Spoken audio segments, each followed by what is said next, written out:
All right, the U.S. Marshal Service is now offering a $20,000 reward for info leading to the capture of Blaine and Susan Barksdale. They're that couple who overpowered guards in Utah, escaped a transport vehicle that was bringing them back from New York to Arizona, where they allegedly killed a man in Tucson back in April. And joining us now to talk about this case is David Gonzalez. He's the U.S. Marshal for the District of Arizona, whose agency's primary duty is to hunt down fugitives, among others.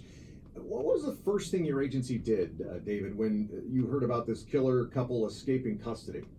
Well, first of all, we were kind of shocked because we initially arrested them back in May for the murder in Tucson. Because they were on the run in New York. They were on the run, and we tracked them to western New York, and then we knew it would just be a matter of time before they got back to Tucson to face charges. And then when we learned that they had overpowered some civilian transport officers, and they had about an 8-hour lead before we were aware of it. Wow. So then starting from scratch, trying to find these individuals, and that's what we're doing now. There's a lot going on behind the scenes right now.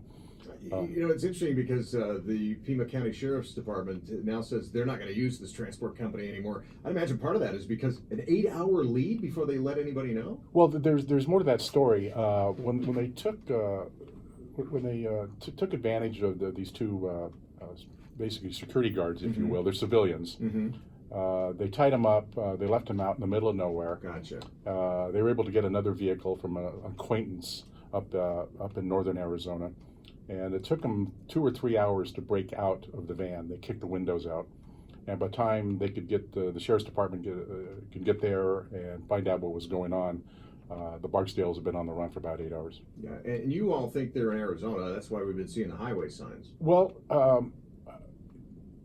maybe they could be anywhere. Let me put that. But we believe that they're in Arizona, in the southwest area of the United States, and we're as you know, in cases like this, we're working all leads, we're interviewing hundreds of people, trying to get the background on individuals from being in jail, who they dealt with in Tucson, in New York, and putting all those pieces together. So hopefully we can tighten that noose, but we believe they're in the southwest somewhere, yes. We're talking with the U.S. Marshal for the District of Arizona, David Gonzalez, about this couple who escaped some civilian, as you pointed out, civilian security guards in Utah as they were headed back to Tucson to face murder charges. There's some dangerous folks, and they don't really care much for human life, do they? No, in this particular murder that they're accused of, they still haven't found the body of Mr. Frank Bly.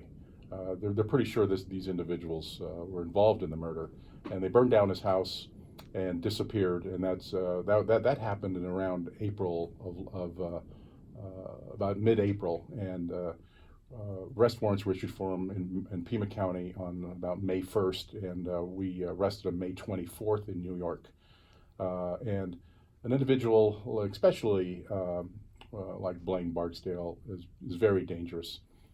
He knows he's facing murder charges. He has a lot of history with the justice system, so they can be very, very dangerous, and we'll treat them as so. Yeah, absolutely. What's the number one tool that the Marshal Service uses to capture fugitives like this? Well, there's not one tool. There's a variety of tools. It goes, you can imagine there's all kinds of new technologies that are used, but some of it is just old-fashioned police work, interviewing people, viewing documents, just beating the bushes, and that's how a lot of the fugitives are arrested. And I believe the U.S. Marshal Service, we're the best at this. And obviously the public.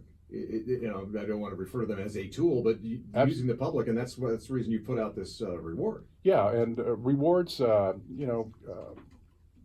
is an interesting part of this, because there's, in any crime or situation like this, somebody knows something, and sometimes a reward can be that little push to make a call to us and give us that lead, that break that we need. So it could be somebody that actually knows them. Possibly, yes. Yeah, that might collect that money. Absolutely.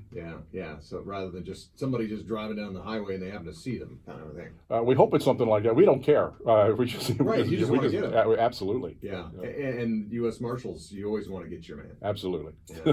Hey, David, thanks for coming in and giving us a little insight into this case and what y'all are doing to try and capture these people, because I know I'm going to sleep a little better when they're in custody. Well, and we know that, and we're working around the clock, around the country with all our districts, including the FBI, Tucson Police, the Pima County Attorney's Office.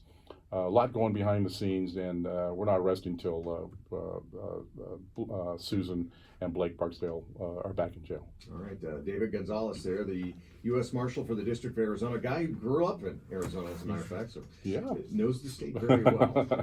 Let's get over to Detroit.